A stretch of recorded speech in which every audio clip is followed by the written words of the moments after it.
먹고 사는 얘기보다 더 재밌는 패션과 패션 피플들의 진짜 이야기. 아무도 모르는 우리들만 아는 우리들의 이야기. B급 문화 전달자들이 전하는 진짜 레알 패션 스토리. 패션쇼 134회 1부를 시작합니다. 자, 패션쇼 DJ강 강DJ 강웅민입니다. 안녕하십니까. 2022년 이민년 새해입니다. 새해를 맞으면 마치 새로 구입한 노트 첫 장을 열고 정성스레 첫 글자를 적어가는 것처럼 마음가짐이 새롭고 각오가 도드라집니다. 새해 첫 출근부터 엘리베이터에서 만나는 직원들 중 타사 브랜드 옷을 입고 출근하는 직원들을 보았습니다. 새해 며칠 동안 카페 쉐누에 앉아 있을 때도 타 브랜드 옷을 입은 직원들이 커피를 주문하고 있는 것을 보았고요. 어떤 직원들은 카페 쉐누 커피가 아닌 다른 브랜드 커피를 마시면서 엘리베이터를 탑승합니다. 이유를 불문하고 모두 있을 수 없는 일들입니다. 네, 제가 지금 읽어드린 이 글은 하정수 세아상혁 대표가 2022년 이민년 새해 임직원들에게 보낸 새해 인사 메일이었습니다. 타 브랜드 이용은 이유 불문하고 있을 수 없는 일이라며 아주 단호한 메일을 공유했는데요. 내부에선 과도한 눈치 주기라는 반응이 지배적인데 네티즌들의 반응도 재밌었습니다. 사주는 것도 아닌데 입으라고 강요하는 건가? 그리고 꼰대나 하는 짓이라는 반응이었습니다. 여러분들의 생각은 어떠신가요? 참고로 세아상혁은 글로벌 섬유 기업으로 의류 제조 국내 1위 의류 벤더사이자 의류 제조 수출 업계에서 최초로 ODM을 실시한 기업입니다. 네, 1부고요. 우리 멤버들 소개하기에 앞서서 요 메일 좀 어떻게 보십니까?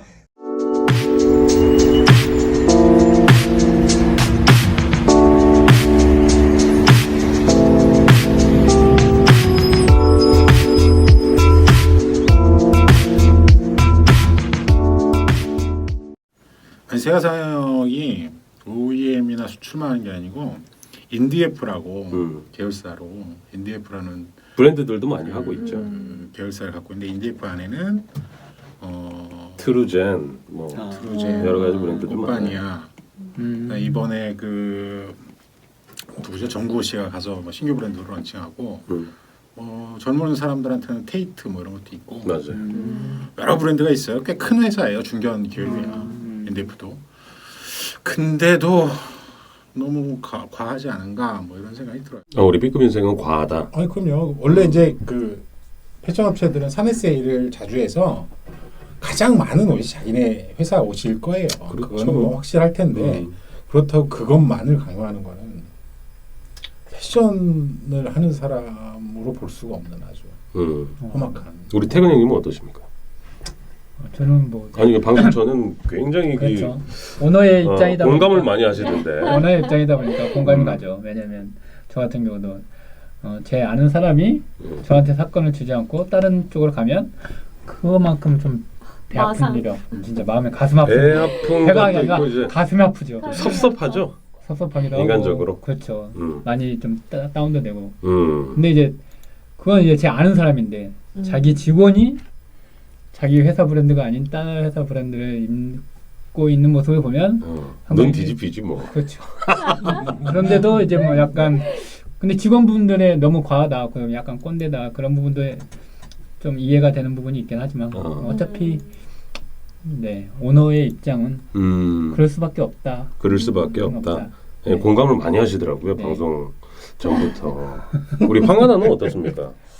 근데 둘 다 이해가 가는 것 같아요. 왜냐면은 이제 자사의 약간 그런 오너 마인드도 알겠는데 그렇다고 해서 먹는 거 커피 같은 경우는 그러니까 그런 거는 이제 뭐 블루보틀이 유행할 때도 있고 뭐가 유행할 때도 있고 이렇게 좀 트렌드에 민감한 젊은 세대들이니까 네. 좀 봐줘도 되지 않나? 약간 이런 생각도 들고. 저는 이 하 대표님, 하정수 대표님의 마음을 정말 10분 이해하는데 근데 이 표현이 그렇죠. 있을 수 없는 일이다. 그렇죠. 요거는 지금 강요하는 네. 느낌이에요. 임원들한테는 몰라도 직원들이 받아들이기에는 조금 가혹한 것은 아닌가. 약간 그렇긴 합니다. 그러니까 그냥 섭섭한 마음을 토로했으면 되는데 아니 근데 인디애프가 그런 옷을 잘 만들어야지. 아니 그러니까 뭐 그건 이제 나중 문제인데 우리 자사 브랜드 이제 이민년부터는 좀 자주 애용하고 맞아, 좀 화이팅. 좀 더 이제 좀 잘 입고 다니면서 스스로 이제 뭐 1인 마케터가 돼서 좀 홍보도 좀 하자. 네. 이렇게 좀 북돋았다면 좀 어땠을까? 그렇죠. 네. 이런 생각 좀 듭니다. 좀 아쉬운 부분이에요. 네. 예, 뭐 반론이 있으시면 우리 하 대표님 패션쇼 나와주셔서 가감 없이 제가 한 2시간 정도 드릴게요. 반론 제기해 주시면 좋겠습니다. 예. 우리 멤버들 오셨는데 우리 황하나 네. 뭐 한 주간 별일 없이 네, 무탈하게. 네. 뭐 특별한 일이 있었을까요? 요즘 1월 초반이라서 없었다. 없었어요. 없었고 네, 예. 없었고. 라이프를 즐기는 좋습니다. 간단하게. 별일 있으셨어요? 어땠습니까 아, 이번 주? 이번 주는 갑자기 치통이 좀 와가지고요. 치통? 네. 아이고. 찬물 먹었더니 아침에 날씨가 추워서 그런지 그러니까 일어나서 찬물 먹고 약간 치통이 있었는데 운동 끝나고 물을 좀 많이 마셨는데 그때 찬물을 마셨더니 이게 그냥 조금 아프고 끝날 줄 알았는데 계속 2, 3일 가네요. 그게 실일 정도면 빨리 치과를 가야 되지 않습니까? B급 인생은 어떻습니까? 한 주간. 저는 얼마 전에 그 지인들하고 술자리에서 뭐 얘기 하다가 요즘 세대 얘기를 하나 했어요. 요즘 세대는 왜 뭐 이런 식의 얘기들. 그 얘기를 왜 했어요? 뭐 어떻게 하다 나왔어요. 그 주제가. 근데 도통 이제 20대들을 이해하지 못하는 그런 축으로 몰고 가면서 얘기가 됐는데 좀 나이가 있는 분들이라서. 근데 이렇게 돌아보면 제가 했던 얘기 제 개인적인 그 Z세대 요즘 20대들을 바라보면 그런 것 같아요. 저희 때만 해도 좌와 우 뭐 혹은 뭐 진보 보수 뭐 흑백이든 어쨌든 뭐 이런 식의 것들을 편을 좀 가르는 이런 형태 그룹을 가르는 이런 식의 사고방식이 굉장히 많았는데 요즘에는 그런 개념이 일단 없어졌고 아니죠. 요즘에는 남녀로 가르잖아요. 아니까. 그렇게 남녀가 갈라지는 건 나 개인. 그러니까 그런 뭐 나라나 뭐 이런 정치적인 이런 성향이 아니라 개인주의. 개인주의가 그게 다르기 때문에 그런 현상이 나타나지 않을까. 옛날만 해도 뭐 물론 우리 때는 여성들이 많이 참아서 남성 중심적인 이런 사회가 구성이 됐고 그 후에 지금 30대나 40대 초반의 여성들이나 남성들은 그렇지는 않거든요. 우리 때처럼 그 정도는 아닌데도 불구하고 누군가 하나씩 서로의 것들을 건드리지 않고 공존하는 방법을 찾았는데 요즘에 그럴 이유가 없는 거예요. 요즘 20대들은 그냥 나만 편하면 돼. 그래서 나랑 다른 사람들이 공격의 대상이 되는 거지. 그게 여성들에겐 남성이 되는 거고 남성들에겐 여성이 되는 거고. 저런 마인드가 정말 꼰대 마인드인데 정말 젊은 사람들이 증오하는 꼰대 마인드인데 이것도 길게 얘기하면 그럴 수밖에 없다고 난 생각하는데 최근에 내가 그 이런 사고방식들을 보면서 하나 결심한 게 있어. 아예 꼰대가 되잖아.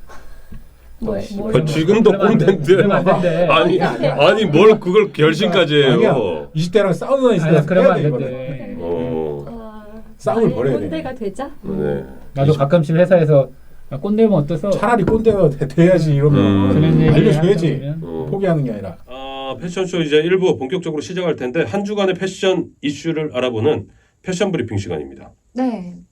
이번 주 패션 브리핑도 주간 패션 시장 동향부터 시작을 하겠습니다. 네. 지난주 패션 시장은 방역 패스가 시행됐음에도 불구하고 상승 흐름이 이어졌습니다. 사회적 거리두기 연장과 방역 패스 시행으로 작년 말부터 이어져 오던 패션 시장의 상승 흐름이 꺾일 것이라는 예상을 깨고 상승 흐름이 이어진 것인데요. 실제로 지난 1월 1일부터 16일까지 1월 둘째 주 복종별 매출 신장률은 아웃도어의 경우 노스페이스는 이 기간 전년 대비 31% 신장했고 디스커버리 익스페디션은 23%, K2 4%, 블랙 야크 8%, 네파 9%, 아이더 3%, 코오롱 스포츠 31%, 컬럼비아 2%, 밀레 5% 등으로 집계됐습니다. 또 이 기간 이들 브랜드의 총 매출은 전년 대비 16% 상승했습니다. 여성복은 같은 기간 큰 폭으로 매출이 상승했는데 크로커다일 레이디는 8%, 올리비아 로렌 46%, 쉬즈미스 51%, 지센 26%, 리스트 50%, 올리비아 하슬러 20%, 베스티벨리 53%, C 39%, 샤트렌 36% 등으로 조사됐습니다. 골프웨어도 고공행진을 이어가고 있는데 JDX 멀티스포츠가 같은 기간 31% 신장했고 파리게이츠 44%, 와이드앵글 29%, 카스텔바작 13%, 팬텀 22%, 핑 29% 등으로 나타났습니다. 남성 편집숍 웰메이드는 35%, 올포유 11%, PAT 28%로 조사됐습니다.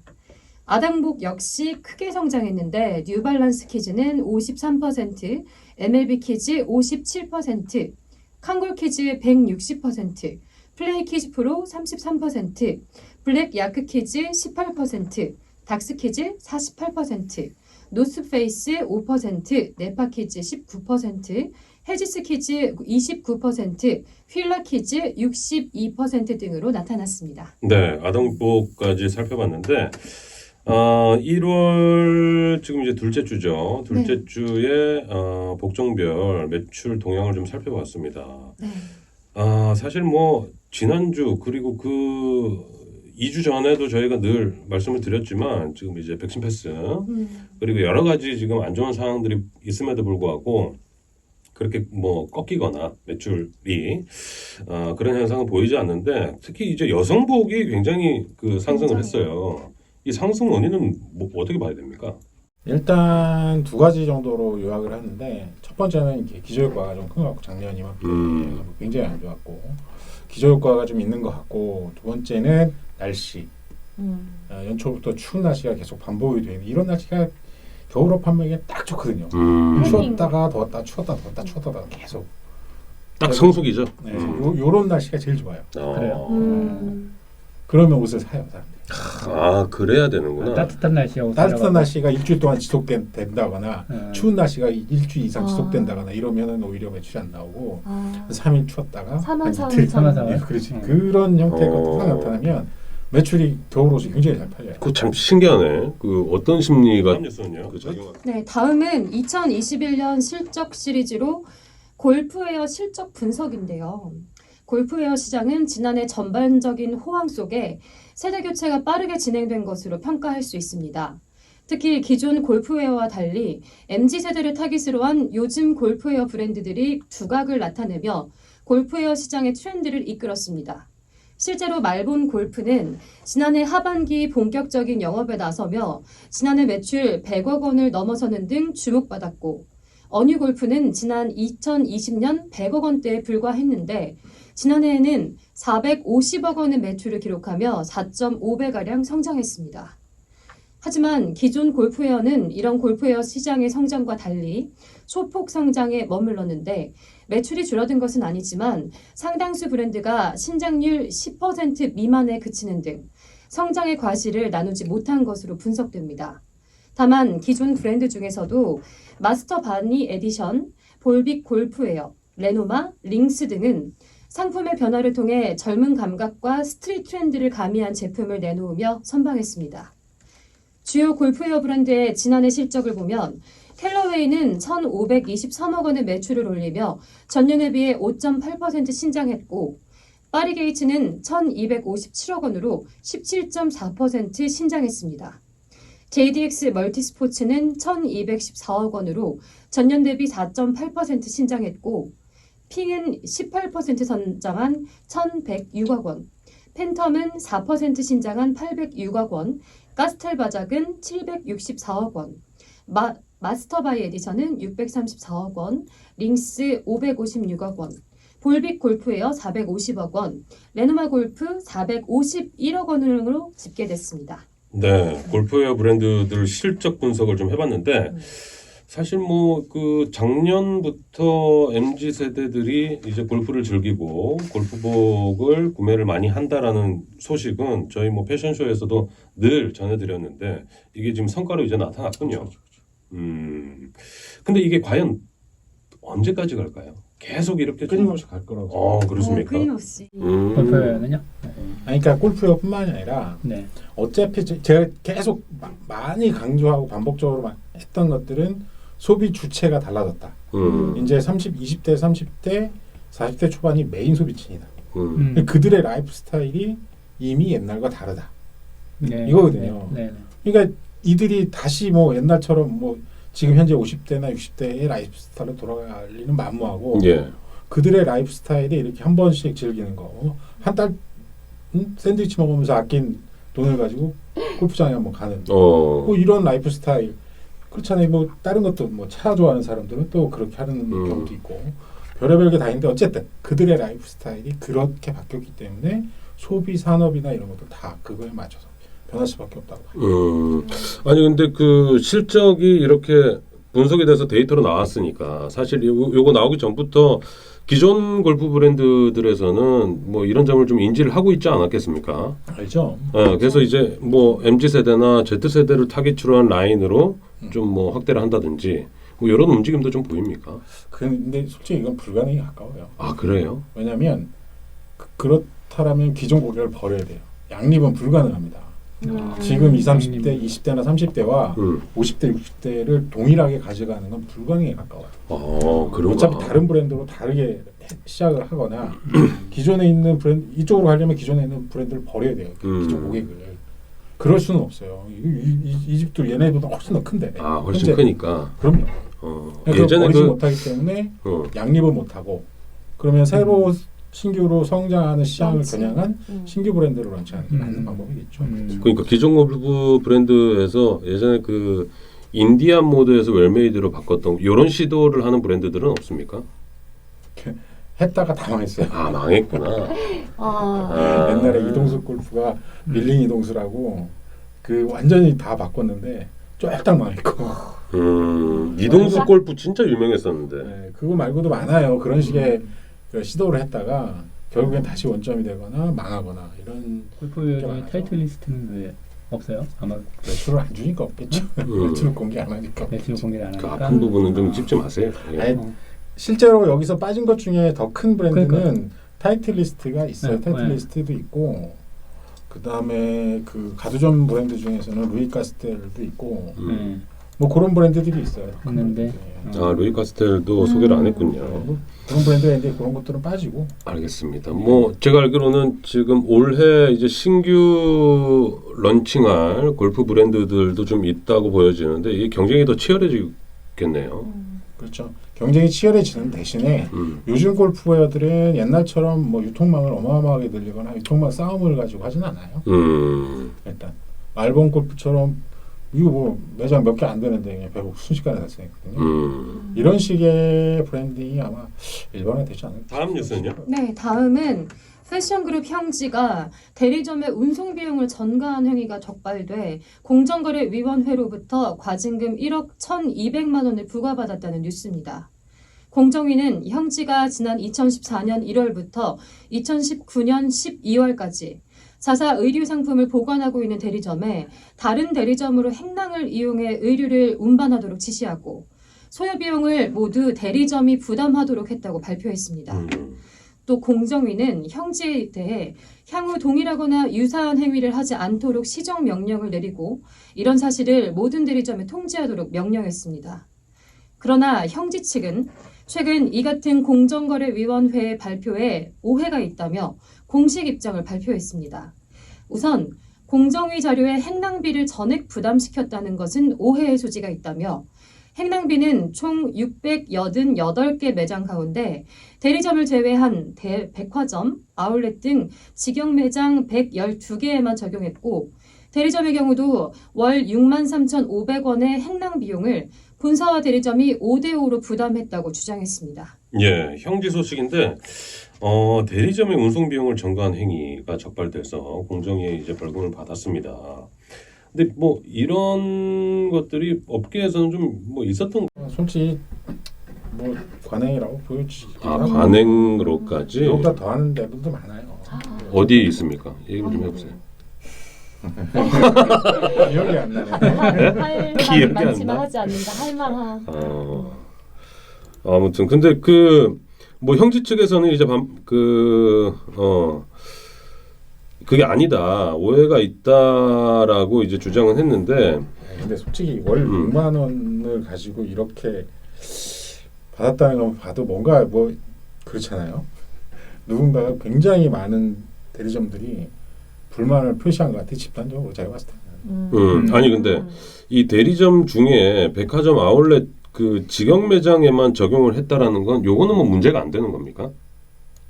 그거야 직영 매장이니까 자기 직영이니까, 직원이니까 자기 회사. 그거는 문제가 안 되는 거고. 그거는 문제가 안 될 수도 있죠.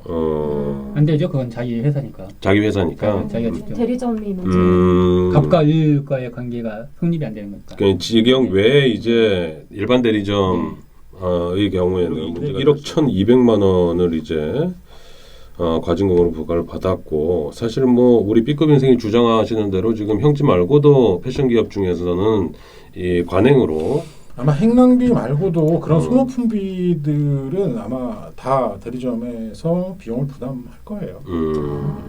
이런 것들을 우리 하나씩 깝시다. 그럼 다 깎아야 코너 될 텐데. 방송. 네? 거의 닦아야 될 텐데. 시간도 많은데 뭐 하나씩 까면 어떨까 싶어요.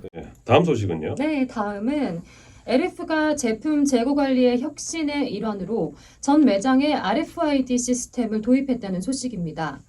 LF가 전사 차원에서 도입한 RFID 기술은 무선 주파수를 통해 수미터의 원거리에서도 상품에 부착된 태그를 인식하고 정보를 주고받을 수 있는 비접촉식 정보 인식 기술이며 개별 상품별로 별도의 아이디를 부여해 관리할 수 있습니다.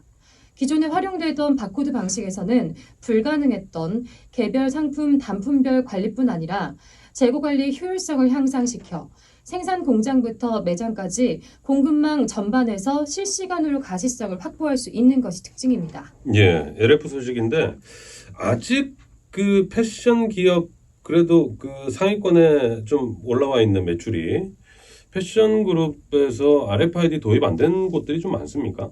거의 다 합니다. 거의 다예요. 그러니까 정부에서 한 5년 정도 전인가 거기서 시범 사업으로 RFID 시범 사업으로 각 산업별로 5개씩 업체들을 선발했어요. 네. 패션도 5개. 그래서 정부 자금으로 그 RFID를 했거든요. 그러면서 그곳이 이제 또 입소문을 타고 그래서 기껏해야 지금 패션 업계 중에 한 뭐 10대 개? 아니 정확하지는 않습니다 이건. 근데 많아봐야 한 50개 전후 정도밖에 안 될 거라고 추측을 해요. 거의 뭐 1%대 1%대 %도 안 정도인데. 되죠. LF에서 이걸 했다고 이렇게 보도자료를 내고 대대적으로 홍보를 할 정도면 삼성도 아직 안 됐고 뭐 어쨌든 큰 기업들은 대체적으로 지금 못하고 있어요. 왜 안 돼? 일단 제일 큰 게 비용. 지난번 나와서 얘기했잖아요. 맞아요. 제일 큰 게 비용이에요. 그거 한 번 하는데도 수십억이 드는데 네.